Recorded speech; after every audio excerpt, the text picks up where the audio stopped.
বাচ্চাৰ হাতখন বাহিৰলৈ ওলাই আহিছিলে মাৰ বাচ্চা অলপ বেকাকে আছিলে হাতটো বাহিৰলৈ ওলাই আহিলে এটা ইন্টাৰেষ্টিং বস্তু ৰিসেন্টলি মই পঢ়িলো এই যে ছোৱালী মানুহে যে লিপষ্টিকটো ইউজ কৰে সেই লিপষ্টিকটো এটা ৰিজন হয় দেউতা মোৰ কাৰণে বহুত লাকি বহুতে লাকি মই তেওঁৰ কাৰণে কিমান লাকি এইটো মই নাজানো কিন্তু অলপ পেটটো কাটি পেলাই তেওঁলোকে তাত চেষ্টা কৰিছিলে নহলগে আকৌ চিলাই কৰি পঠিয়াই দিছিলে সিজাৰ কৰা হয় সিজাইন কৰা হয় তেওঁলোকৰ বোলে কিবা বেক পেইন এটা হৈ থাকে বোলে ফিউচাৰ সেইটো হয় না কিন্তু যাক বচালো তেওঁ বা তেওঁৰ হাজবেণ্ডে কেইবাবাৰো মোক দেখে বেলেগ বেলেগ জেগাত কিন্তু এবাৰো আহি নকয় যে স্যাৰ আপুনি ভালে আছেনে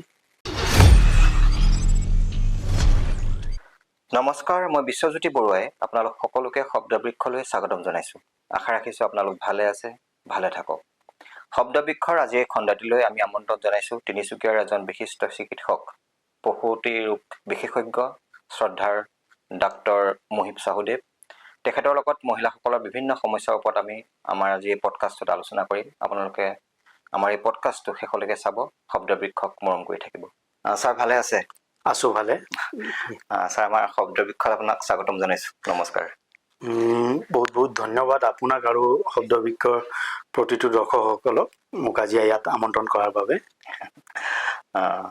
স্যাৰ আপোনাক মানে আমি শব্দবৃক্ষ ডিচেম্বৰ মাহৰ পৰা ষ্টাৰ্ট কৰিছোঁ আৰু বিভিন্ন ক্ষেত্ৰৰ লোকসকলক আমি ইয়ালৈ আমন্ত্ৰণ কৰিছোঁ বা নিমন্ত্ৰণ কৰিছোঁ তেওঁলোকৰ লগত কথা পাতিছোঁ ৰাইজৰ মাজলৈ তেওঁলোকৰ কথাবিলাক লৈ গৈছোঁ তো আমি ভাবিলোঁ কি যে আপোনাকো আমি আমাৰ এই শব্দবৃক্ষলৈ মাতো আমাৰ শব্দবৃক্ষ আলহী কৰোঁ যিহেতু আপুনি তিনিচুকীয়াত এগৰাকী খুব জনপ্ৰিয় বা আপোনাক বহুত ভাল পায় বা আপোনাৰ এটা নাম আছে এজন ভাল প্ৰসূতি ৰোগ বিশেষজ্ঞ হিচাপে আৰু সেয়েহে আপোনাক আমাৰ শব্দবৃক্ষলৈ আজি মাতিলোঁ আপোনাৰ লগত আজি বহুত কথা পাতিব লাগিব নিশ্চয় নিশ্চয় মই অলপ উৎসুক হৈ আছো চাওঁ কি হয়গে আৰু স্যাৰ মানে কথাবিলাক কেনেকুৱা হ'ব মানে যিহেতু আমাৰ দৰ্শকসকলৰ সুবিধাৰ্থে আমি কথাবিলাক পাতিম নিশ্চয় তেওঁলোকে মোক বহুতে কিছুমান কুৱেশ্যন দিছে আপোনাক সুধিবৰ কাৰণে বা তেওঁলোকে জানিব বিচাৰিছে সেই কথাবিলাক আমি ডিছকাছ কৰিম লগত আপোনাৰ পাৰ্চনেল লাইফৰ কথাবিলাকো জানিব লাগিব ৰাইজে ঠিক আছে স্যাৰ আপোনাৰ স্কুলিং ক'ত কৰিছিলে আপুনি পঢ়া শুনা ক'ৰ পৰা আৰম্ভ কৰিছে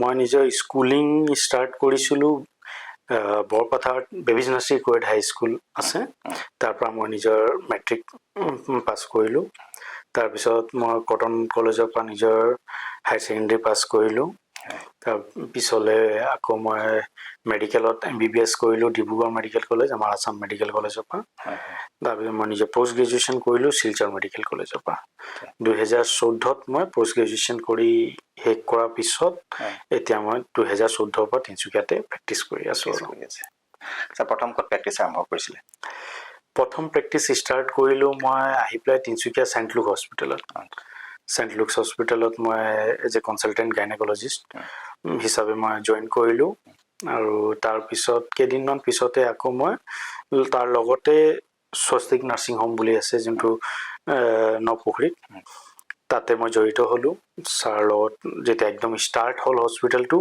সেই সময়ৰ পৰা জড়িত আজিৰ দিনলৈকে তাতে জড়িত হৈ আছোঁ আজিৰ দিনটো তাত এটা অপাৰেশ্যন কৰি আহিছোঁ অপাৰেশ্যন ঠিকেই হ'ল ছাৰ চব ভালে ভালে গৈছে ছাৰ আপোনাৰ জীৱনৰ এইটো উদ্দেশ্য বা লক্ষ্য আছিল নে যে আপুনি ডক্তৰ হ'বগৈ ৰাইজক সেৱা কৰিব সৰু কালৰ পৰা এইটোৱে উদ্দেশ্য আছিলে আগতে যেতিয়া সৰু আছিলোঁ তেতিয়া বহুত বেলেগ বেলেগ উদ্দেশ্য আছিলে কেতিয়াবা ভাবিছিলোঁ আৰ্মিত যাম কেতিয়াবা ভাবিলোঁ NDAত যাম কিন্তু এদিন আৰু দেউতাৰ লগত বহি আছিলোঁ দেউতাই আৰু সময়ত বুজালে যে ডাক্তৰটো হোৱা কিমান গৌৰৱৰ বস্তু আৰু সেইদিনাখন সেই কথাটো মূৰত সোমাই গ'ল দেউতাৰ আজিলৈকে মোৰ মনত আছে সেই চিনটো যেতিয়া দেউতাই মোক সেই বস্তুটো বুজাই আছিলে এতিয়ালৈকে সেই চিনটো মনত আছে আৰু সেয়াই ভাবি পেলাই চলিলোঁ আৰু আজি ডাক্তৰ হৈ আছোঁ দেউতা আছে নে এতিয়াও আছে দেউতা আছে মা আছে চব দেউতাও আপোনাৰ কাৰণে লাকি আপুনিও তেওঁৰ কাৰণে লাকি দেউতা মোৰ কাৰণে বহুত লাকি বহুতে লাকি মই তেওঁৰ কাৰণে কিমান লাকি এইটো মই নাজানো কিন্তু দেউতা মোৰ কাৰণে বহুত লাকি তেওঁ মোৰ কাৰণে যিমান কৰিছে বা আমাৰ গোটেই পৰিয়ালৰ কাৰণে তেওঁ যিমান কৰিছে সেইটো মানে আজিৰ দিনত মই ভাবিবও নোৱাৰো যে মই সেইটো কৰিব পাৰিম মই সেইটো কেতিয়াও ভাবিবও নোৱাৰো মানে এক্সেক্টলি কাৰণ আমাৰ আগৰ দিনবিলাক সিমান তেনেকুৱা সেইটো যদিও মই আজি ডাক্তৰ সেনেকুৱা নহয় যে মই বহুত ডাঙৰ পৰিয়ালৰ পৰা আহা তেনেকুৱা একো নাছিলে হয় ছাৰ। তো সেইকাৰণে তেওঁৰ ষ্ট্ৰাগলবিলাক যি তেওঁ কৰিছে সেই ষ্ট্ৰাগলৰ মাজত মোৰ ষ্ট্ৰাগল একোৱেই নহয় ক'ব গ'লে। হয় হয় হয়, সেইটোৱে ছাৰ, মই সেইটোৱে সুধিম বুলি ভাবিছোঁ যে যিহেতু আমি শুনো বা দেখিবলৈ পাওঁ যে ডক্তৰ পঢ়াটোত বহুত খৰচা হয় বুলি কয়, সেইকাৰণে বহুতে ইচ্ছা থাকিলেও সাহস কৰিব নোৱাৰে, কিন্তু আপোনাৰ দেউতাই যিহেতু সাহস কৰিছে, এটা খুব ভাল লগা কথা আৰু। সেইটো এটা ভুল কথা যে ডাক্তৰ পঢ়াটো বহুত বেছি খৰচৰ বস্তু হৈছে। আজিকালি হৈ গৈছে যিহেতু ইমান বেছি প্ৰাইভেট মেডিকেল কলেজবিলাক ওলাই গৈছে, সেইবিলাকৰ কেপিটেশ্যন ফিজবিলাক বহুত বেছি থাকে, সেইকাৰণে এইবিলাক মানুহে ভাবে যে বহুত বেছি খৰচ। মই চাগে হাৰ্ডলি গোটেই মেডিকেল কেৰিয়াৰ MBBS কেৰিয়াৰটো এই কলেজৰ ফিজ দিয়া নামত খুব বেছি 15-20 হাজাৰ টকা। ইমান কম? মোৰ যিমানটো মনত পৰিছে আচ্ছা 15-20 হাজাৰ টকা চাগে আমি দিছোঁ। হয়, হোষ্টেলৰ ফিজ চিজ অলপ বেলেগ থাকে সেইবিলাকৰ, কিন্তু সেইটো সিমান বেছি নহয়। তো আমি গভৰ্ণমেণ্ট কলেজৰ পৰা পঢ়া হয়, গভৰ্ণমেণ্ট কলেজত সিমান তেনেকুৱা ফিজ নাথাকে, আৰু যদি তেনেকুৱা কিবা ফিজ দি পঢ়িবলগীয়া হ'লে মোৰ দেউতাই চাগে মোক পঢ়াবও নোৱাৰিলে হয় আৰু মই আজি ডাক্তৰ নহ'লো হয়। তো সেইকাৰণে দেউতা আছে, মা আছেনে? চব আছে, দুইজনে আছে। ফেমিলি কোন কোন আছে আপোনাৰ? ফেমিলিত মা, দেউতা, বাইদেউ, ভণ্টি, মোৰ ৱাইফ আছে, ছোৱালী এজনী আছে। ছোৱালীজনী 7 বছৰ হ'বলৈ হৈছেগৈ। ইণ্টাৰেষ্টিং যে মোৰ ছোৱালীক মই নিজে ডেলিভাৰী কৰিছোঁ, নিজে অপাৰেশ্যন কৰিছোঁ, নিজে সৌভাগ্য। সেইটো সৌভাগ্য, সৌভাগ্য। কিন্তু নিজৰ কৰাৰ ক্ষেত্ৰত এটা কথা মনত পৰিছে মোৰ, যোৰহাটত তেনেকুৱা কেছ এটা হৈছিলে নেকি বোলে, নিজে কৰোঁতে বোলে তেওঁ মিছেছক হেৰুৱাবলগীয়া হৈছিলে। মই শুনিছিলোঁ এই কথাটো, মই শুনিছিলোঁ, কিন্তু বহুত দুখ লগা। সেইটো আৰু ইয়াতছে ডাঙৰ ট্ৰেজেডি নহ'ব চাগে লাইফত। মোৰ ফ্ৰেণ্ড এজনে কৈছিলে। হা, মই শুনিছোঁ এইটো কাহিনীটো, বাট ইয়াতছে ডাঙৰ ট্ৰেজেডি নহ'ব আৰু। সেইটো যদি ছাৰ এতিয়া অন্য ক্ষেত্ৰত হ'লহেঁতেন, ডক্তৰকতো পুৰা জগৰীয়া কৰিলেহেঁতেন। আজিকালি এইটো নিয়ম হয় যে যদি কিবা এটা কোনো পেচেণ্টৰ কিবা এটা হৈ গ'ল, তেতিয়া কথা হ'ল যে সেই বস্তুটো ডাক্তৰে কৰিছে। ভাল হোৱাটো ভগৱানে কৰে, বেয়া হোৱাটো ডাক্তৰে কৰে, সেয়াই নিয়ম হৈ গৈছে আজিকালি। কিন্তু এনেকুৱা নহয়, মই দৰ্শকসকলক ক'ব বিচাৰিম যে তেনেকুৱা নহয়। আপোনালোকে এইটো নাভাবিব যে কোনোবা ডক্তৰে কোনোবা পেচেণ্টক মাৰে। যদিও কেতিয়াবা কোনোবা পেচেণ্টৰ কিবা বেয়া ঘটে, ডাক্তৰে সদায় তাক বচাবহে চেষ্টা কৰে। আমি নিজৰ ফুল চেষ্টা কৰোঁ যে আমি এই পেচেণ্টটোক কেনেকৈ বচাব পাৰোঁ। আজি ধৰক আপুনি গাড়ী লৈ ৰাস্তাত ওলাই গৈছে, আগফালৰ পৰা কোনোবা এটা গাড়ীয়ে মাৰি এটা এক্সিডেণ্ট টাইপ হৈছে, আপুনি সেই সময়ত সেই এক্সিডেণ্টটো বচাবহে বিচাৰে, যিমান যি হওক। আপুনি ভাবেনি সেই আগৰ গাড়ীটোক গৈ মাৰি দিম বুলি? সেইটো এটা অঘটন। সেইটো চেম তেনেকুৱা আমাৰ লগত হয়। আমি জানো যেতিয়া এটা পেচেণ্টৰ কিবা প্ৰব্লেম হৈ আছে, তাক বচাবলৈ আমি কিমান কি চেষ্টা কৰোঁ। বহুত ক্ষেত্ৰত বচাইছোঁ, বহুত ক্ষেত্ৰত পেচেণ্টক বচাইছোঁ আমি। এটা দুটা ক্ষেত্ৰত আমি পাৰা নাই, কাৰণ আমি ভগৱান নহয়। আমি দৰ্শকক সেইটোৱে ক'ব বিচাৰিম, আমি ভগৱান নহয়, নহ'লে চবকে বচাই দিলো হয়। কিন্তু সেইটোৱে কথা। কিন্তু ছাৰ আপোনালোকক নৰ্মেল মানুহে যেতিয়া ৰোগীৰ মানে সম্বন্ধীয় বিলাকে ভগৱান বুলি ভাবি লয়, কিন্তু সেই সময়ত সেয়াই হয়। সেইটোৱে মই ক'লো যে ভগৱান বুলি ভাবি লয়, যেতিয়ালৈকে আমি বচাই দিলো তেতিয়ালৈকে আমি ভগৱান। কিন্তু যদি কেতিয়াবা বচাব নোৱাৰো, সেই ভগৱানকে মানুহে হাতো তোলে। সেই বস্তুটো হ'ব না, সেইটো বস্তু আমি জানো, সেইটো আৱেগত বহুতে বহুত কিবা কিবি কৰে। কেতিয়াবা আমিও চুপচাপ থাকো, আমি বুজি পাওঁ তেওঁলোকৰ সেই ইম'চনছটো আমি বুজি পাওঁ। কিন্তু সেই সময়ত যদি কোনোবাই আমাৰ যোনটো হাৰ্ডৱৰ্কটো বুজি নাপায়, তেতিয়া আমাৰ মনত দুখ লাগে। এনেকুৱা বহুত ডাক্তৰ আছে যোনে এনেকুৱা এটা ইনচিডেণ্ট হোৱাৰ পিছত তেওঁলোকে প্ৰেক্টিচ কৰা বাদ দিছে। সেইটো নহয় যে তেওঁলোক ভাল প্ৰেক্টিচনাৰ নহয়, সেইটো যে তেওঁলোকৰ মনত যি দুখ পাইছে, যি আঘাত পাইছে, ইমান বছৰ ছাৰ্ভিচ দিয়াৰ পিছত সেনেকুৱা ঘটনা এটা ঘটাটো চবৰে দুখ লাগে সেই বস্তুটো। নৰ্মেল ডেলিভাৰীতকৈ আজিকালি মানুহে চিজাৰ হোৱাটো বেছি মানে পোষকতা কৰে, বেছি প্ৰিফাৰেঞ্চ দিয়ে। আৰু বিশেষকৈ এনেকুৱা এটা কথাও শুনিবলৈ পাওঁ যে যিবিলাক প্ৰাইভেট ছেক্টৰ হস্পিটেল আছে, প্ৰাইভেট হস্পিটেলবিলাকত মানে নৰ্মেলটো প্ৰায় নহয়েই, চিজাৰেই হয়। তো সেই কথাটো কেনেকুৱা ধৰণৰ, যে মানুহে বিচাৰে নে এইটো কৰিবলৈ বাধ্য হয় ডক্তৰে? এইটো বৰ ইণ্টাৰেষ্টিং কুৱেশ্যন আপুনি সুধিলে। মানুহে বহুত ধৰণৰ কথা কয়, কিন্তু সঁচা কথা যি হয়, কমনেষ্ট ৰিজন হয় সেইটো মই মানিছোঁ আজিকালি চিজাইন ছেকশ্যনটো বহুত বেছি হয় নৰ্মেল ডেলিভাৰী ৰেচিঅ'টো কমি গৈছে প্ৰাইভেট ছেক্টৰত আৰু বেছি কমি গৈছে কমাৰ ৰিজন হ'ল প্ৰথম প্ৰাইভেট ছেক্টৰত যোনবিলাক পেচেণ্ট আহে অলপ ভাল ঘৰৰ ৱেল টু ডু ফেমিলি তেওঁলোকৰ অভ্যাস বেছি যে আমি বিষটো সহ্য নকৰিম মেক্সিমাম মই চবকে কোৱা নাই জেনেৰেলাইজ কৰা নাই মোৰ লেবাৰ পেইনটো কথা কৈছে বাট মেক্সিমাম পেচেণ্টে লেবাৰ পেইনটো সহ্য কৰিব নিবিচাৰে বহুত পেচেণ্ট মোৰ ওচৰত আহে আহি পেলাই ভিতৰত সোমাই কয় যে ছাৰ মোৰ শাহুৱেকে আপোনাৰ লগত কথা পাতিব তাৰ আগতীয়াকৈ মই আপোনাৰ লগত কথা পাতি লৈছোঁ আপুনি কিবা হ'লে আপুনি যেনেকৈ হয় তাক ঘূৰাই পকাই মোক চিজাইনতে লৈ আনিব কিন্তু তেওঁ নৰ্মেলহে বিচাৰিব আপুনি কিন্তু মই ছাৰ সেই বিষটো সহ্য কৰিব নোৱাৰিম তো কমনেষ্ট ৰিজন হ'ল পেচেণ্টে নিজে বিচৰাটো তেওঁলোকে নিজে বিচাৰে তেওঁলোকে বিষটো সহ্য কৰিব নিবিচাৰে ছেকেণ্ড ৰিজন হ'ল যে আমাৰ আগৰ জেনেৰেশ্যনত বহুতখিনি চিজাইন হৈছে নেক্সট পেচেণ্টবিলাক যোন আহে সিহঁতি পোষ্ট চিজাৰিয়ান থাকে আগৰ এটা চিজাইন আছে এটা চিজাইন প্ৰেগনেঞ্চি আকৌ নেক্সট এটা মানে প্ৰেগনেঞ্চি লৈ আহে যদি চিজাইন পেচেণ্ট তাক আকৌ নৰ্মেল কৰাটো সদায় এটা ৰিক্সৰ বস্তু হয় ন' ডাউট আজিকালি ভি বেগ বুলি এটা বস্তু আছে বাট তাত কিছুমান ক্ৰাইটেৰিয়া আছে ভি বেগ ক্ৰাইটেৰিয়া আমি প্ৰতিটো প্ৰাইভেট ছেক্টৰত ফুলফিল কৰিব নোৱাৰোঁ সম্ভৱ নহয় এইটো ভি বেগ ক্ৰাইটেৰিয়াটো আৰু যিমান যি হওক সেইটো ক্ৰাইটেৰিয়াটো ৰিক্স থাকে মই কোৱা নাই যে আগৰ চিজাইন হোৱা পেচেণ্টৰ নেক্সট নৰ্মেল নহয় ময়ো কৰিছোঁ কিন্তু সেইটোত সদায় ৰিক্স এটা থাকে আৰু সেই ৰিক্সটো আমি সদায়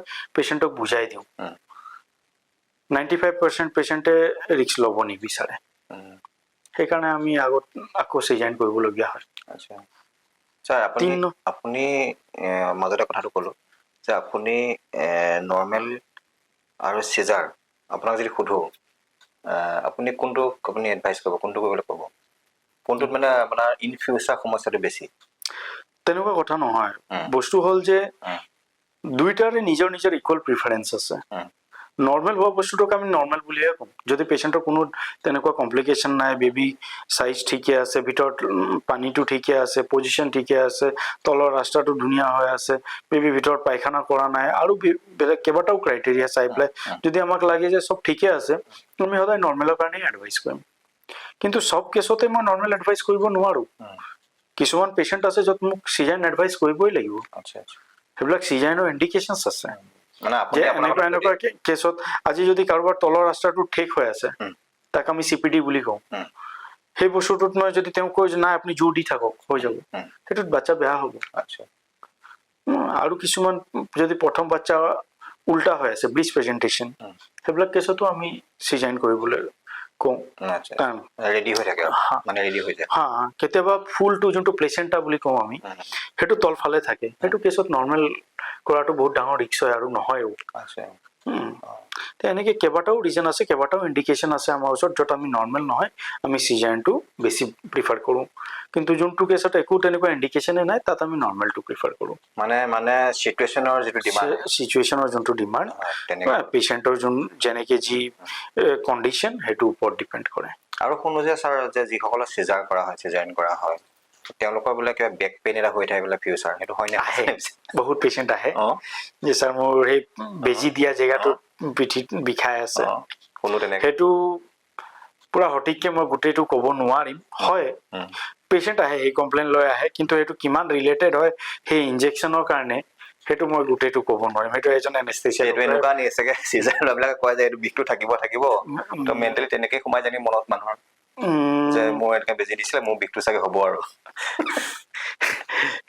সেইজনৰ যেতিয়া বিষ হৈছে মোৰো বিষটো হ'ব অলপ চাইকলজিকেল হ'ব পাৰে কিন্তু বয়সৰ লগত মানুহৰ অলপ কিছুমান বনছৰ প্ৰব্লেমো আহে আপোনাৰ বনছবিলাক উইক হৈ গৈ থাকে তো মাইকী মানুহৰ কিছুমান হৰমনেল কথা আছে ইষ্ট্ৰজেন প্ৰজেষ্ট্ৰন এইবিলাক হৰমনছৰ কাৰণেও আপোনাৰ বনছবিলাক অলপ উইক হয় তো সেইকাৰণে ৰিজনছ আছে কেইবাটাও কিন্তু সেই বেজি দিয়াৰ কাৰণে যে বিষ হয় সেইটো কোৱাটো বৰ দিগদাৰ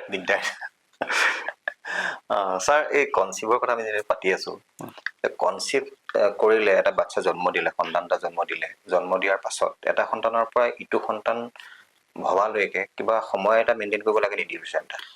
নিশ্চয় কৰিব লাগে। আমি যেতিয়া পঢ়িছিলোঁ তেতিয়া আমি পঢ়িছোঁ যে মিনিমাম 3 years এটা গ্যাপ দিব লাগে। ঠিক আছে। প্ৰথম বাচ্চা আৰু দ্বিতীয় বাচ্চাৰ মাজত, দুইটা বাচ্চাৰ মাজত গ্যাপ সদায় মিনিমাম 3 yearsৰ হ'ব লাগে।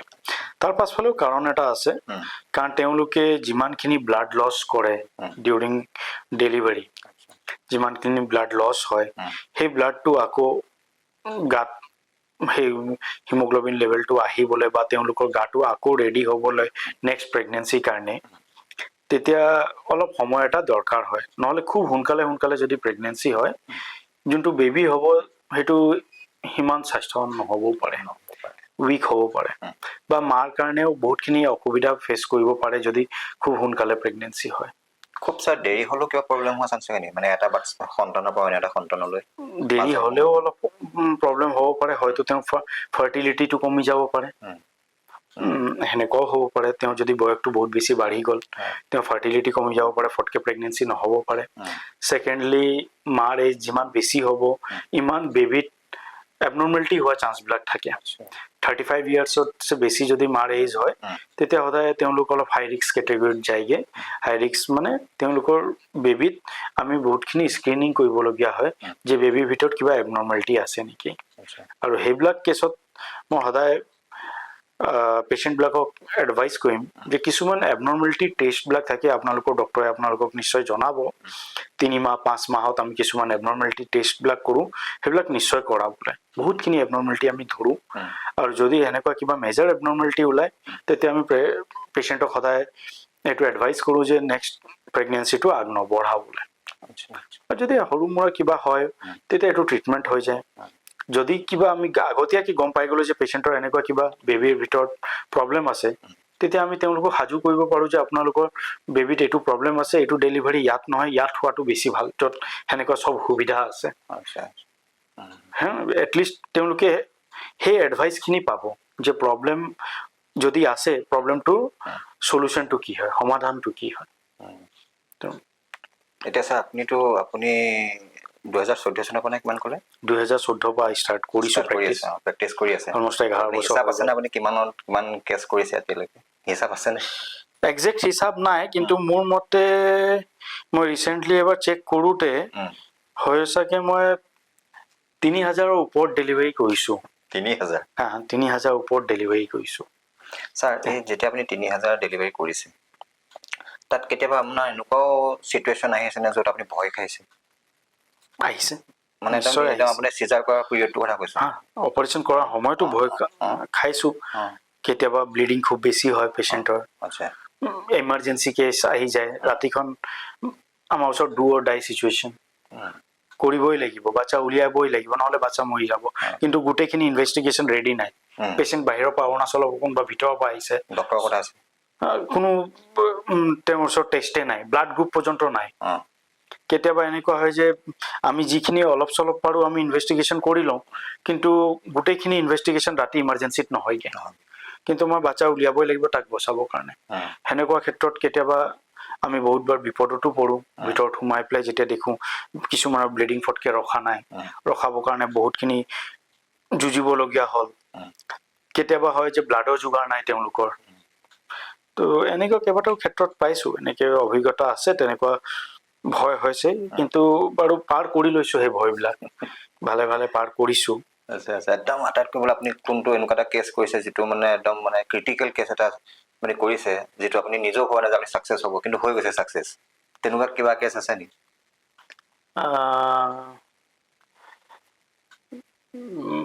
খুব তেনেকেতো কেইবাটাও হ'ব তেনেকুৱা কেছ। মই কিন্তু শুনিছোঁ কিন্তু এটা আপোনাৰ কেছ, মই নিজে শুনিছোঁ, মোৰ কাণত পৰিছে যে ডুমডুমাৰ কেছ এটা আপোনাৰ ওচৰলৈ আহিছিলে, কিন্তু তাত নোৱাৰি পেলাই আপোনাৰ ওচৰত পঠিয়াই দিলে, দিবগৈ গৈ আছিলে, কিন্তু ৰাস্তাত আপোনাৰ ওচৰত সোমালে স্বস্তিকত। আচ্ছা, মোৰ মনত পৰিছে, এইটো অলপ পেটটো কাটি পেলাই তেওঁলোকে তাত চেষ্টা কৰিছিলে, নহ'লগে, আকৌ চিলাই কৰি পঠিয়াই দিছিলে। পেট কাটি পঠিয়াই দিছে না? এটা সেইটো ডুমডুমাৰে আছিল নে ক'ৰ আছিলে মোৰ ভালকে মনত নাই, কিন্তু সেইবিলাক ফালৰ পৰাই কোনোবা এটা আহিছিলে। অপাৰেশ্যনটো পুৰা হোৱা নাছিলে, কিবা এটা ক্ষেত্ৰত তেওঁলোকে প্ৰব্লেম পালে, এইটো বন্ধ কৰি আকৌ পঠিয়াই দিছিলে। আকৌ আমি ইয়াতে কৰিছিলোঁ। ছাকচেছটো হৈছে বাৰু, ছাকচেছ। এনেকুৱা এটা পেচেণ্ট আহিছিলে যেতিয়া তেওঁলোকে চিভিল হস্পিটেল নে ক'ত গৈছিলে, বাচ্চাৰ হাতখন বাহিৰলৈ ওলাই আহিছিলে। মাৰ বাচ্চা অলপ বেকাকে আছিলে, হাতটো বাহিৰলৈ ওলাই আহিলে আৰু তেওঁলোকে তাৰ পৰা ৰেফাৰ কৰি দিয়া হ'ল মেডিকেললৈ। কিন্তু তেওঁলোক আকৌ মোৰ ওচৰলৈ আহিলে স্বস্তিকত। যেতিয়ালৈকে আহিছিলে তেতিয়ালৈকে বাচ্চাৰ হাতটো পুৰা ফুলি পেলাই ডাঙৰ হৈ গৈছিলে, নীলা পৰি গৈছিলে আৰু পুৰা চেপা খাই গৈছে সেইটো। তাৰপিছত মই বাৰু তেওঁলোকক বুজালো আগতীয়াকে যে বেবীটো হাৰ্টবিটটো আছে, মই বচাবলৈ চেষ্টা কৰিম, কিন্তু হাতখন কিমান ভাল হৈ থাকিব বা উলিয়াওতে হাতখন যে ভাঙি নাযায় এইটো মই গেৰাণ্টি ল'ব নোৱাৰো। কিন্তু ছাকচেছফুলি আৰু হাত নাভাঙিলে, বাচ্চা ভালে ভালে ওলাই গ'ল আৰু অলপ দেৰি চব ভালে হ'ল আৰু। ছাৰ, তেওঁলোকে এতিয়া আপোনালোকে সেই যে মানুহ পেচেণ্টবিলাকক ঠিক কৰি দিলে, ইমান ক্ৰিটিকেল অৱস্থাত আপোনালোকে ৰিস্ক লৈ পেলাই কাম কৰিছে, তো কেতিয়াবা সেই মানুহবিলাকে আপোনাক খবৰ লয়নে? বহুতখিনি পেচেণ্টে খবৰ লয়, মেক্সিমাম পেচেণ্টে খবৰ লয়, কিন্তু কিছুমান তাৰ মাজত এনেকুৱাও থাকে যোনে কাম হৈ যোৱাৰ পিছত আপোনাক পাহৰি যায়। এটা তেনেকুৱা ইনচিডেণ্ট এটা মোৰ মনত আছে, মই নিশ্চয় আপোনাৰ লগত এইটো শ্বেয়াৰ কৰিব বিচাৰিম। সেইটো সদায় মোৰ মনত লাগি থাকে। অলপমান দীঘলীয়া হ'ব, বেয়া নাপাব।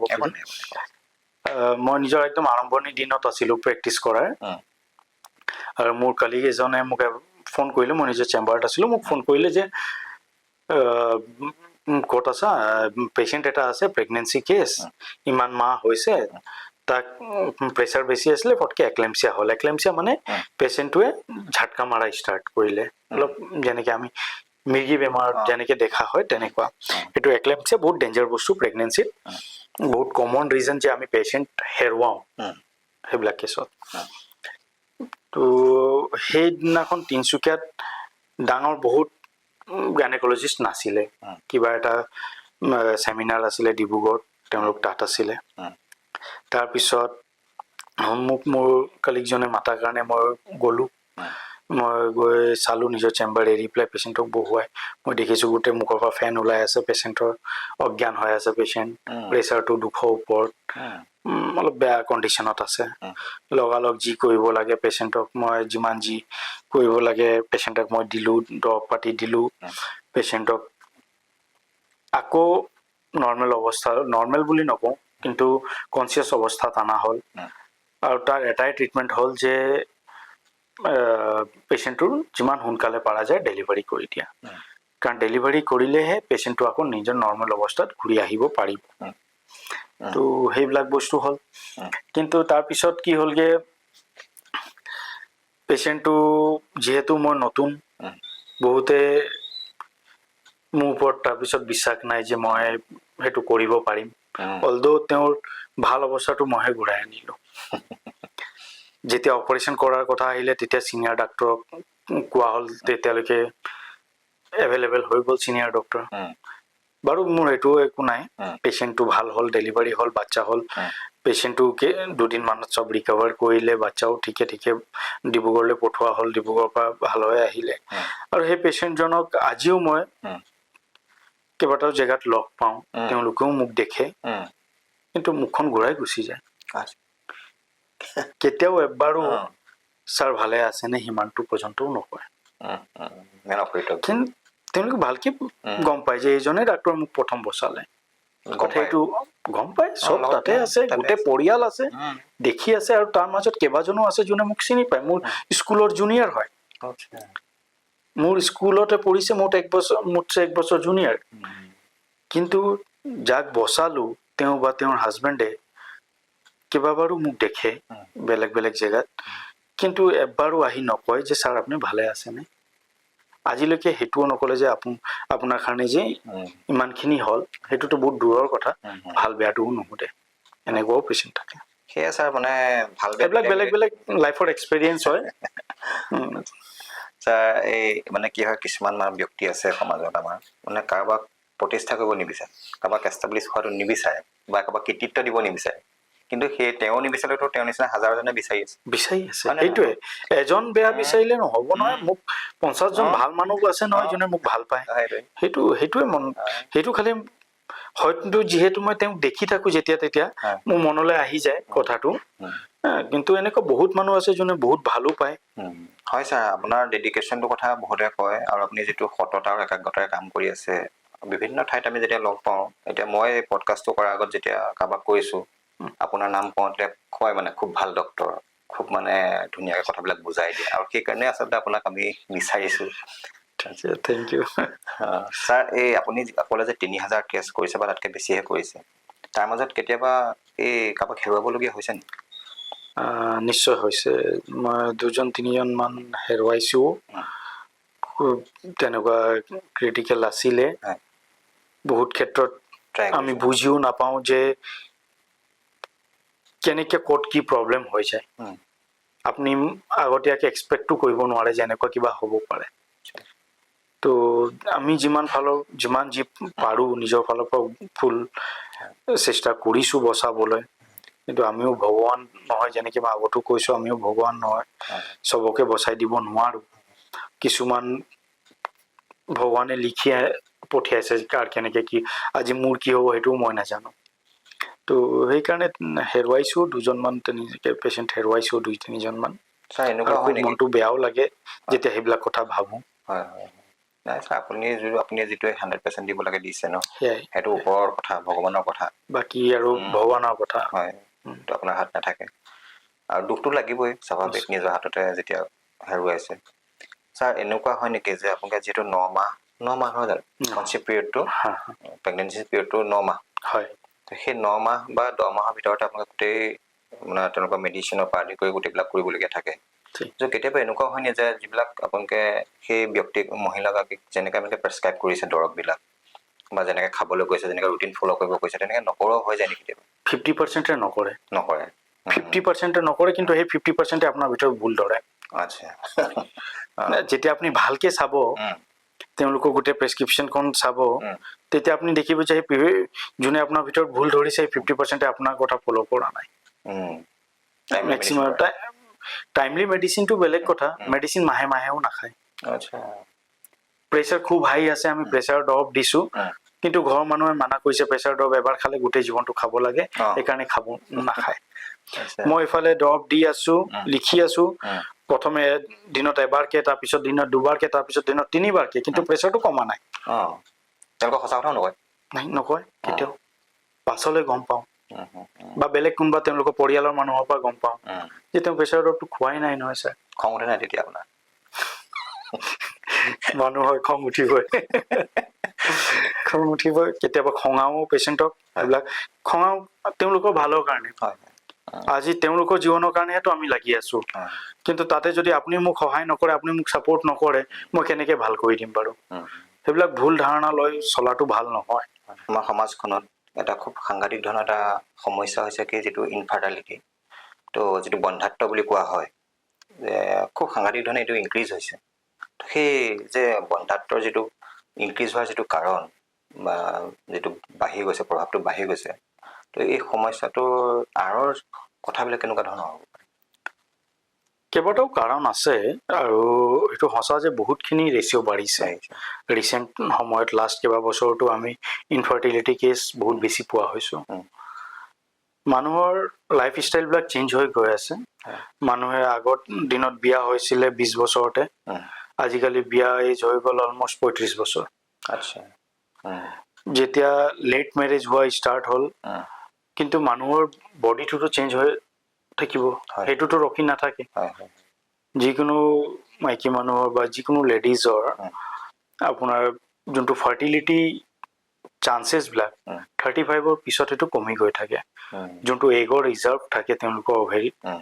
সেইটো বহুতখিনি কমি গৈ থাকে কিন্তু আমাৰ ষ্টাৰ্ট কৰে 35 পাছত আজিকালিতো 30 বছৰ 35 বছৰ পিছত বিয়া। কাৰণ আজিকালি কেৰিয়াৰ অৰিয়েণ্টেড হৈ গৈছে ল'ৰা ছোৱালী দুইজনে কেৰিয়াৰ অৰিয়েণ্টেড হৈ গৈছে বাহিৰত থাকে তেওঁলোকে কেৰিয়াৰটোৰ কাৰণে বেছি চিন্তা কৰে আৰু যেতিয়ালৈকে ভাবে যে নিজৰ এখন পৰিয়াল হওক তেতিয়ালৈকে বহুতবাৰ লেট হৈ যায় আজিকালি এনেকুৱাও হৈ গৈছে যে তেওঁলোক পৰিয়ালটো 40ৰ পিছত ভাবে আচ্ছা সেনেকুৱা কেছত তেওঁলোকে আগতীয়াকে যোন অলপ হাই ক্লাছৰ পেচেণ্টবিলাক তেওঁলোকে আগতীয়াকে নিজৰ এগটো ফ্ৰিজ কৰি থৈ দিয়ে আৰু পাছত যেতিয়া বিয়া হ'ল তাৰপিছত তেওঁলোকে সেইটো IVF প্ৰেগনেঞ্চিত গুচি যায় আচ্ছা সেইবিলাক অপশ্যন আৰু ৰিজনছ হৈ গ'ল ধৰক যেনেকে মানুহবিলাকৰ আজিকালি খোৱা বোৱা বহুত চেঞ্জ হৈ আছে সেই খোৱা বোৱাবিলাকত বহুত নানা ধৰণৰ কেমিকেলছ থাকে সেই কেমিকেলবিলাকে আমাক কি ধৰণে এফেক্ট কৰি আছে সেইটোও আমি নাজানো সেইবিলাকো বহুতখিনি ৰিজনছ থাকে বেলেগ বেলেগ ধৰণৰ ইনফেকশ্যনছ থাকে আৰু এটা ইণ্টাৰেষ্টিং বস্তু ৰিচেণ্টলি মই পঢ়িলোঁ যোনটো মই অলপ শ্বেয়াৰ কৰিব বিচাৰিম সেইটো হ'ল মই ৰিচেণ্টলি এটা ষ্টাডি হৈছে কৰ্ণাটকাত য'ত তেওঁলোকে পাইছে যে ছোৱালী মানুহে যে লিপষ্টিকটো ইউজ কৰে সেই লিপষ্টিকটো এটা ৰিজন হয় আপোনাৰ ইনফাৰ্টিলিটি হোৱা বা আপোনাৰ বাচ্চাৰ ভিতৰত ডিফেক্ট পোৱা যেতিয়া প্ৰেগনেঞ্চি হয় বা বেলেগ ধৰণৰ কেঞ্চাৰ্ছবিলাকৰ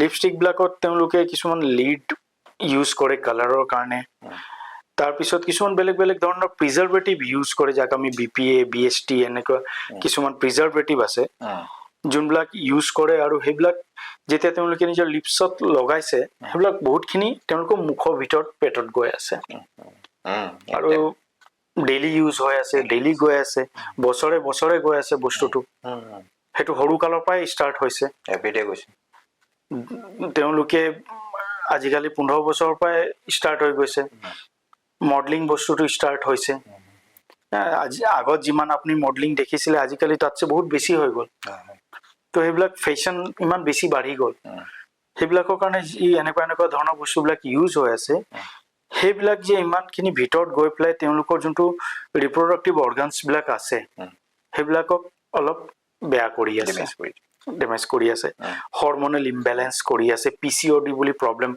দেখা গৈছে আৰু PCOD কমনেষ্ট ৰিজন হয় ইনফাৰ্টিলিটি বুলি শব্দ নকওঁ PCOD কমনেষ্ট ৰিজন হয় সাব ফাৰ্টিলিটিৰ তো তেনেকে বহুতখিনি ৰিজনছ আছে যাৰ কাৰণে এইবিলাক হৈ আছে কমনেষ্টটো মই নিজৰ হিচাপত ভাবিছোঁ যে তেওঁলোকৰ লেট মেৰেজ আৰু লেট প্ৰেগনেঞ্চি তাৰ বাহিৰেও এইবিলাক নতুন নতুন প্ৰব্লেমবিলাক দেখা গৈ আছে নতুন নতুন ৰিচাৰ্চবিলাক আহি আছে বহুত মানে বহুতে নাভাবিব সেই বস্তুটো সেইটো ময়ো কেতিয়াও ভবা নাই কিন্তু যেতিয়া মই ৰিচেণ্টলি সেই ষ্টাডিটো পঢ়িলোঁ তেতিয়া মই বৰ ইণ্টাৰেষ্টিং লাগিলে যে বস্তুটো মানুহে জানাটো বহুত দৰকাৰ এইবিলাক নিজক সজাবৰ কাৰণে কিমান পয়জনটা খাই আছে চব কিমান পয়জন খাই আছে তো সেই বস্তুটো আমি বহুতবাৰ ভাবোঁ মোৰ বাচ্চাটো এনেকুৱা কেলে হ'ল ছাৰ ডাক্তৰক প্ৰশ্ন কৰা হয় যে ছাৰ আমিতো চব ঠিকেই আছোঁ একো খোৱা বোৱা ভালকৈ কৰিছোঁ দৰৱ পাতি ভালকৈ খাইছোঁ তথাপিও মোৰ বাচ্চাটো এই এবনৰ্মেলিটিটো কেলে হ'ল সেইবিলাকে হিডেন ৰিজন থাকে যোনটো আমি নাজানো আৰু আমাৰ ওচৰতো বহুতবাৰ উত্তৰ নাথাকে বিকজ আমি সেইটো ৰিচাৰ্চ কৰা হোৱা নাই ছাৰ আপুনি ৰিচেণ্টলি আপুনি বাহিৰত যোৱাৰ কথা শুনিছিলোঁ যে কৈছিলে যে এটা ষ্টাডি কৰিব পেলাই যোৱাৰ কথা কৈছিলে হয় মই সেইটো আৰু মই ইনফাৰ্টিলিটিৰ ওপৰতে মই এটা ট্ৰেইনিঙত গৈ আছোঁ বাহিৰত ৰিচেণ্টলি মই এই মাহৰ লাষ্টতে যাম কিমান দিনৰ কাৰণে যাব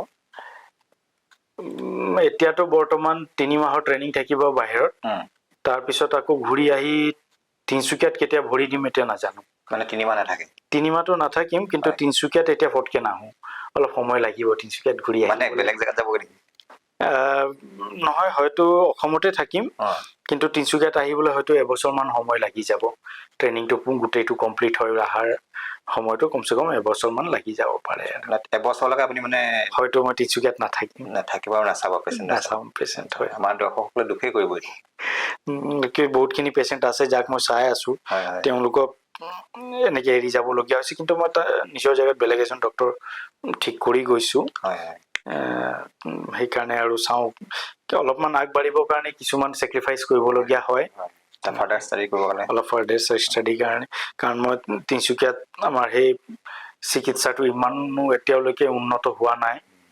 সেইকাৰণে মই ভাবিছোঁ অলপ যদি মই নিজে কিবা কৰি আহি আগতকৈ তিনিচুকীয়াক ৰাইজক মই যদি সেই সহায়টো কৰিব পাৰোঁ বেছি ভাল লাগিব। মানে এতিয়া ছাৰ মই কনফাৰ্ম হ'ব পৰা নাই, আৰু আমাৰ দৰ্শকসকলো চাগে কনফাৰ্ম হোৱা নাই যে এবছৰ পাছত আপুনি নাহিব, তাৰপাছত আপুনি আহিব নাহিব?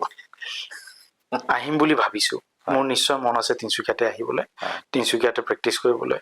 কাৰণ যদি নাহিবলৈ হ'ল হয় আৰম্ভণিতে নাহিলোঁ হয়, কিন্তু আহিলোঁ 10 বছৰ 11 বছৰ প্ৰেক্টিচ কৰিলোঁ। এতিয়া সদায় মন আছিলে যে তিনিচুকীয়া নিজৰ জেগাতে কিবা এটা কৰিম। ছ'চাইটিৰ প্ৰতি আপুনি ৰেছপনচিবিলিটি, সেইটোৱে মোৰ এটা ৰেছপনচিবিলিটি আছে। ছ'চাইটিয়ে মোক ইমানখিনি আগবঢ়ালে, ইমান সন্মান দিলে, মোৰোতো কিবা এটা ৰেছপনচিবিলিটি আছে তেওঁলোককো। তো সেইটো নিশ্চয় মই সেইটো চেষ্টা থাকিব বাৰু।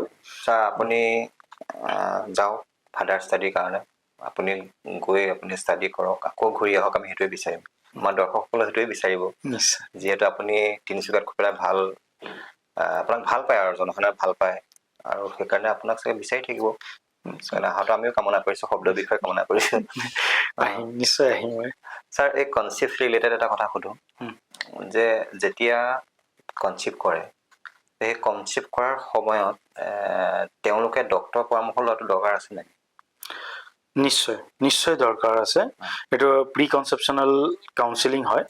প্ৰি কনচেপশ্যনেল কেয়াৰটো বহুত বেছি দৰকাৰ। মই গোটেই দৰ্শকসকলকে এইটো কথাটো ক'ম যে যেতিয়াও তেওঁলোকে ভাবে যে মই প্ৰেগনেঞ্চি ল'ম, তেতিয়া দুইজন husband wife as a couple ডাক্তৰৰ ওচৰত আগতীয়াকৈ আহিব লাগে। আগতীয়াকৈ আহি পেলাই নিজৰ গোটেইখিনি, যদি আগৰ কিবা প্ৰব্লেমছ আছে যোনবিলাক আমি দেখি আছোঁ, আহিলে আমি বহুতখিনি বস্তু ইভালুৱেট কৰোঁ তেওঁলোকৰ। আগৰ কিবা মেডিকেল প্ৰব্লেম আছে নেকি, চুগাৰ, প্ৰেছাৰ, থাইৰইড হওক, সেইবিলাক কণ্ট্ৰলত আছেনে নাই। যদি কণ্ট্ৰলত নাই তাক আগতীয়াকৈ কণ্ট্ৰল কৰিবলৈ কওঁ। বেলেগ বেলেগ ধৰণৰ তেওঁলোকৰ জেনেটিক প্ৰব্লেমছবিলাক আমি স্ক্ৰীন কৰিব পাৰোঁ। ব্লাডৰ কিছুমান ডিজঅৰ্ডাৰ থাকে, যেনেকৈ থেলাচেমিয়াবিলাক, হয়তো তেওঁলোকে গমেই নাপায়, কিন্তু তেওঁলোক সেই বেমাৰৰ কেৰিয়াৰ হৈ আছে। আৰু কেৰিয়াৰ মানে হ'ল ধৰক তেওঁলোকৰ গাত বেমাৰটো আছে কিন্তু পুৰা ভালকৈ ওলাই অহা নাই। থেলাচেমিয়া যিটো আপোনালোকৰ মেডিকেল চায়েন্সৰ মতে এইটো কি হয়? সেইটো এটা এক ধৰণৰ ব্লাডৰ ডিজঅৰ্ডাৰ হয়, ব্লাডৰ বেমাৰ হয়, য'ত পেচেণ্টে বাৰে বাৰে ব্লাড লৈ থাকিবলগীয়া হয়। তো সেইবিলাক ক্ষেত্ৰত বহুতবাৰ এনেকুৱা যদি থেলাচেমিয়া মেজাৰ হয় পেচেণ্টৰ, তেতিয়া পেচেণ্ট বেছি দিনলৈকে নাথাকেগৈ। তো সেইবিলাক প্ৰব্লেম যদি এনেকুৱা কিবা আছে, আমি পেচেণ্টক আগতীয়াকৈ জনাব পাৰিম যে যদি আপোনালোক হাজবেণ্ড ৱাইফ দুইজনে এইটো কেৰিয়াৰ হয়। ৰিচেণ্টলি এটা কেছ পাইছিলোঁ তেনেকুৱা, দুইজনে কেৰিয়াৰ হয়, তেওঁলোকে গমেই নাপায়। তেওঁলোকৰ বাৰে বাৰে মিছকেৰেজ হৈ আছিলে। তো সেই যেতিয়া স্ক্ৰীন কৰা হ'ল তেতিয়া এইটো গম পোৱা গ'ল যে তেওঁলোক দুইজনে কেৰিয়াৰ হয়। আৰু সেইবিলাক বেবীত 25% চান্স থাকে যে বেবীৰ ভিতৰত ফুল ব্লন বেমাৰটো থাকিব। তো সেইবিলাকক স্ক্ৰীন কৰিব পৰা যায়, তেওঁলোকৰ লাইফ ষ্টাইলৰ বিষয়ে জানিব পৰা যায়। আমাৰ তিনিচুকীয়াত কিমান হয় নাজানো, কিন্তু বাহিৰত বহুত মেট্ৰ' চিটিবিলাকত ছোৱালীবিলাকে লেট নাইট পাৰ্টিজ হয়, আপোনাৰ ড্ৰিংকছ কৰে বা আপোনাৰ স্ম'ক কৰে। তো সেইবিলাকক কুইট কৰিবলৈ, বন্ধ কৰিবলৈ কোৱা হয়। তেওঁলোকক ফলিক এচিড ছাপ্লিমেণ্টেশ্যন দিওঁ আমি সেনেকুৱা কেছত। সেনেকৈ নানা ধৰণৰ বহুত বস্তু আমি গম পাব পাৰোঁ আৰু তেওঁলোকক এডভাইচ দিব পাৰোঁ। আৰু আগত গৈ বহুতখিনি এডভাৰ্চ ইফেক্ট যোনটো কওঁ যে বেয়া যি হ'বলগীয়া সেইটোৰ পৰা বচাব পাৰোঁ আমি। মানে ছাৰ প্ৰি কাউন্সিলিংটো বহুত দৰকাৰ, বহুত বেছি দৰকাৰ। আজিৰ দিনততো বহুত বেছি দৰকাৰ, কাৰণ আজিকালি মানুহে এটা বা দুটাই বাচ্চা বনায় আৰু চবেই বিচাৰে যে মোৰ নিজৰ বাচ্চাটো একদম সুস্থ হওক। তো সেইকাৰণে সেনেকুৱা কেছত আগতীয়াকৈ নিজকে প্ৰিপেয়াৰ কৰাটো বেছি ভাল হয়। ছাৰ আপুনি এতিয়া প্ৰেক্টিচ ক'ত কৰি আছে আমাৰ তিনিচুকীয়াৰে? মই প্ৰেক্টিচ বৰ্তমান দৰ্পণ ডায়েগনষ্টিক্স, তাতে প্ৰেক্টিচ কৰি আছোঁ। ছাৰ দৰ্পণ ডায়েগনষ্টিক্স আপোনাৰ পাৰ্চনেল ইনষ্টিটিউট নেকি? সেয়াই, আমি পাৰ্টনাৰশ্বিপত আছোঁ। আমি দুজনে এইটো ষ্টাৰ্ট কৰিছিলোঁ আজিৰ পৰা 3 বছৰ আগতে। আৰু দৰ্পণখন হ'ল এটা পলিক্লিনিক আৰু ডায়েগনষ্টিক চেণ্টাৰ, য'ত আমাৰ বেলেগ বেলেগ ধৰণৰ কেইবাজনো ডক্তৰ আছে। আমাৰ তাত আপোনাৰ অৰ্থপেডিক্সৰ ডক্তৰ আছে, ডক্তৰ সমুদ্ৰ ৰাজখোৱা, মেডিচিনৰ ডক্তৰ আন্দতী বৰা, আপোনাৰ স্কিনৰ ডক্তৰ আছে ডক্তৰ অনুপম আগৰৱাল। আমাৰ তাতে আপোনাৰ মান্থলি ভিজিটতো কিছুমান ডক্টৰ আহে আমাৰ ইয়াত আপোনাৰ ক'ব গ'লে আহমেদাবাদৰ পৰা ডক্টৰ অংকিত জিতানী বুলি এজন হেমাটলজিষ্ট আহে যোনটো আমাৰ এইফালে আপাৰ আছামত ক'তো নাই হেমাটলজিষ্ট তো এইটো এটা ডাঙৰ সহায় হৈছে বহুত পেচেণ্টৰ কাৰণে বহুত দূৰৰ দূৰৰ পেচেণ্টবিলাক তেওঁৰ ওচৰত আহি আছে আৰু তেওঁ বহুত ভাল কাম কৰি আছে মাহে মাহে তেওঁ আহে আমাৰ ইয়াতে মানে কিমান তাৰিখৰ কথা আছে নেকি প্ৰতিটো third Friday Friday every third Friday তেওঁ ইয়াত আহে মান্থৰ থাৰ্ড ফ্ৰাইডে আৰু ভাল বহুত ডক্টৰ বেলেগ বেলেগ জেগাৰ পৰা তেওঁৰ ওচৰত পেচেণ্ট ৰেফাৰ কৰি আছে তেওঁৰ ভাল চিকিৎসা দেখি পেলাই আৰু ডায়েগনষ্টিক হিচাপে আমাৰ তাত আপোনাৰ ৰেডিঅ'লজি লেবৰেটৰী চব আছে ব্লাড টেষ্টবিলাক আমি গোটেইখিনি কৰোঁ তাতে আমাৰ আল্ট্ৰাচাউণ্ড হয় এক্সৰে হয় ECG ইক' সেইবিলাক গোটেইখিনি কৰি আছোঁ আমাৰ লেবৰেটৰীটোক আৰু অলপ উন্নত কৰি আছোঁ অলপ আৰু হাইলি চফিষ্টিকেটেড মেচিনছ আহি আছে ৰিচেণ্টলি আমাৰ ওচৰত যোনবিলাকৰ ধৰক মানে এৰৰ মাৰ্জিনটো বহুত কম হয় ভুল ৰিপৰ্ট অহা চান্স বহুত বেছি কম তো সেনেকুৱা মেচিনছো আৰু আহি আছে আমাৰ ওচৰত আমাৰ নিজৰ ফাৰ্মেচি চব এটা ইউনিটতে এটা জেগাতে আমি চেষ্টা কৰিছিলোঁ যাতে পেচেণ্টে গোটেইখিনি সুবিধাটো পাই যায় সেইটো মানে ভিউ লৈ পেলাই এইটো ষ্টাৰ্ট কৰা হৈছিলে আজি 3 বছৰ আগতে এতিয়া ছাৰ তিনিচুকীয়াত আপোনাৰ প্ৰাইমেক্স আছে আপোনাৰ পল' আছে আল্ট্ৰালেব আছে তো তেনেকৈ সেইবিলাকৰ মাজতো আপোনালোক দৰ্পণ আছে তো দৰ্পণক আপোনালোকে বেলেগ বুলি কেনেকৈ ধৰণে ভাবে যে সেইবিলাকতকৈ দৰ্পণক আপোনালোকে বেলেগ কৰিব লাগিব ভাল কৰিব লাগিব ৰাইজৰ ছাপোৰ্টত যাব লাগিব তো আপোনালোকে কেনেকুৱা ধৰণৰ ব্যৱস্থা গ্ৰহণ কৰিছে প্ৰাইমেক্স বাৰু আমাৰ পিছতে আহিছে আমি প্ৰথম আছিলোঁ তেওঁৰ লগত আগত আছিলোঁ বাকী বহুতখিনি জেগাৰ হিচাপে আমি মানে যি দেখিছিলোঁ যে আমি ওৱান ষ্টপ সলিউশ্যন বনাম য'ত কেইবাজনো ডক্টৰ একেটা জেগাতে পোৱা যায় আৰু পেচেণ্টক বেলেগ ইনভেষ্টিগেশ্যনৰ কাৰণেও বাহিৰলৈ যাবলগীয়া নহওক সেইটো উদ্দেশ্য লৈ আমি দৰ্পণখন ষ্টাৰ্ট কৰিলোঁ য'ত তেওঁলোকে মেডিচিনো পাব তেওঁলোকে ডক্টৰ কনচাল্টেশ্যনো পাব তেওঁলোকে নিজৰ ইনভেষ্টিগেশ্যনো কৰাই ল'ব পাৰিব তো সেই সময়ত তেনেকুৱা কম আছিলে তিনিচুকীয়াত আৰু এতিয়া তাক আমি আৰু অলপ আপগ্ৰেড কৰিবৰ কাৰণে আমি আৰু অলপ ভাল মেচিনছ আনি আছোঁ যাতে আৰু অলপ আমি বেলেগ কৰিব পাৰোঁ আমাৰ ৰিপৰ্টটো আৰু অলপ বেছি ভাল হওক ৰাইজে যাতে আৰু অলপ মৰম চেনেহ দিয়ে আমাৰ দৰ্পণক ডেফিনেটলি দিব ছাৰ ছাৰ বঢ়িয়া ছাৰ আপোনালোকৰ মানে উদ্দেশ্যটো হ'ল কি যে ৰাইজে বা পেচেণ্টবিলাকে একে জেগাতে সকলো ধৰণৰ সুবিধাটো চিকিৎসা লাভ কৰিবলৈ সক্ষম হয় মই ৰাইজসকলক অনুৰোধ জনাইছোঁ আপোনালোকে দৰ্পণ আহিব ছাৰ আছে আমাৰ বাকী লগতে আৰু মেডিচিন আৰু অৰ্থপেটিক্স আৰু বিভিন্ন ধৰণৰ ডক্টৰসকলৰ কথা ক'লে তো সকলো সুবিধা দৰ্পণত পাব আৰু খুব ভাল মই নিজেও গৈছোঁ আপোনালোক আহিব মই আশা ৰাখিছোঁ বাকী আৰু ছাৰ অনাগত দিনত আপোনাক আকৌ আমাৰ শব্দ বৃক্ষলৈ কেতিয়াবা আমন্ত্ৰণ জনাম নিশ্চয় আৰু আপোনালোকেও যদি কিবা ক'বলগীয়া থাকে দৰ্পণৰ বিষয়ে ৰাইজক সজাগ কৰিবলগীয়া থাকে বা জনাবলগীয়া থাকে আমাক জনাব আমি ৰাইজৰ মাজলৈ লৈ যাম কথাবিলাক যিহেতু আমি ৰাইজৰ স্বাৰ্থত কাম কৰি আছোঁ আৰু আপোনালোকক সকলোৰে হাতত ধৰি আমি আগবাঢ়ি গৈছোঁ নিশ্চয় ভাল লাগিলে আজি ইয়াত আপোনাৰ লগত এইবিলাক ইমানখিনি কথা পাতি বহুতখিনি কথা ওলাল এইবিলাক পাতি বৰ ভাল লাগিলে আৰু আগৰ দিনত ময়ো আশা কৰিম যে আকৌ কেতিয়াবা আপোনাৰ লগতে এনেকৈ বহি পেলাই দুটামান কথা পতা হওক থেংক ইউ ছাৰ বহুত ভাল লাগিলে আকৌ লগ পাম